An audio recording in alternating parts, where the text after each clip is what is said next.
Urobili sme niečo, čo by neurobil, hádam, žiaden výrobca nejakých džemov. Do nami vyrábaného produktu sme dali Habeš, svetovo oceňovanú kávu. Presne tak. Práve táto káva získala na svetovej súťaži Great Taste 3 hviezdy a práve tieto 3 hviezdy získali tento rok iba 2 pražiarne v rámci Československa. No a my sme sa rozhodli, že práve túto svetovo oceňovanú kávu budeme dávať do našej baristovej višne. Tak sa poďte spolu so mnou pozrieť na to, ako sa vyrába. Základom je správne namolitá kávička presne na takú hrúbku, akú si tento recept pýta. Keďže chceme poriadne silnú chuť, siahame po klasike, moka konvičke. Je to síce vyplačka, ale výsledok stojí za to. Káva sa pridáva v 2 etapách spolu s bourbon vanilkou a samozrejme cukrom. No a teraz prichádza čerešnička na torte Metaxa Private Reserve.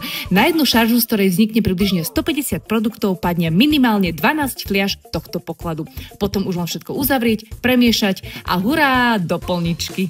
Odtiaľ putuje obsah do varnej vane a po sterilizácii smer rovno do skladu. Každý jeden produkt je etiketovaný ručne, s láskou a precíznosťou, pretože Gentle Jam si to jednoducho zaslúži.